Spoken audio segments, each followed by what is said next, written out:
ಸುರಲ್ ಜಲಪಾತದಲ್ಲಿ ಕೊನೆಯುಸಿರೆಳೆದ ಆದಿತ್ಯ. ಕಾರ್ಯಾಚರಣೆ ನಡೆಸಿ ಮೃತದೇಹ ಹೊರತೆಗೆದ ತಂಡ. ಪ್ರವಾಸಿಗರೇ ಎಚ್ಚರ, ತಪ್ಪಿದರೆ ಗಂಡಾಂತರ. ಸ್ನೇಹಿತರೊಂದಿಗೆ ಪ್ರವಾಸಕ್ಕೆಂದು ತೆರಳಿದ್ದ ಬೆಳಗಾವಿಯ ಯುವಕನೋರ್ವ ಜಲಪಾತದ ಸುಳಿಗೆ ಸಿಲುಕಿ ಸಾವನ್ನಪ್ಪಿರುವ ದಾರುಣ ಘಟನೆಯೊಂದು ಗೋವಾ ಖಾನಾಪುರ ಗಡಿಭಾಗದಲ್ಲಿ ನಡೆದಿದೆ. ಭಾನುವಾರ ಕಾಣೆಯಾಗಿದ್ದ ಯುವಕನ ಮೃತದೇಹವನ್ನು ಇಂದು ಸುದೀರ್ಘ ಕಾರ್ಯಾಚರಣೆ ಬಳಿಕ ಹೊರತೆಗೆಯಲಾಗಿದೆ.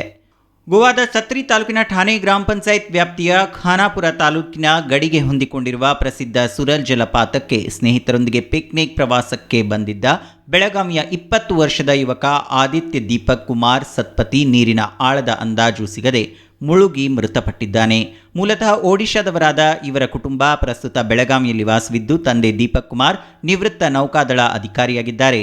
ಭಾನುವಾರ ಸಂಜೆ ಸುರಿದ ಭಾರೀ ಮಳೆಯಿಂದಾಗಿ ಸ್ಥಗಿತಗೊಂಡಿದ್ದ ಶೋಧ ಕಾರ್ಯವನ್ನು ಸೋಮವಾರ ಬೆಳಿಗ್ಗೆ ಪುನಃ ಮುಂದುವರಿಸಲಾಗಿತ್ತು.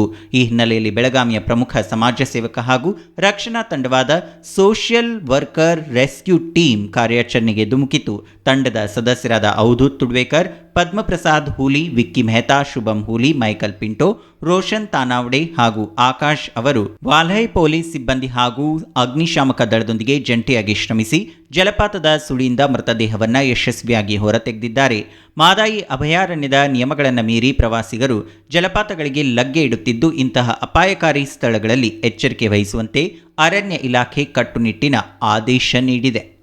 In news Belagavi.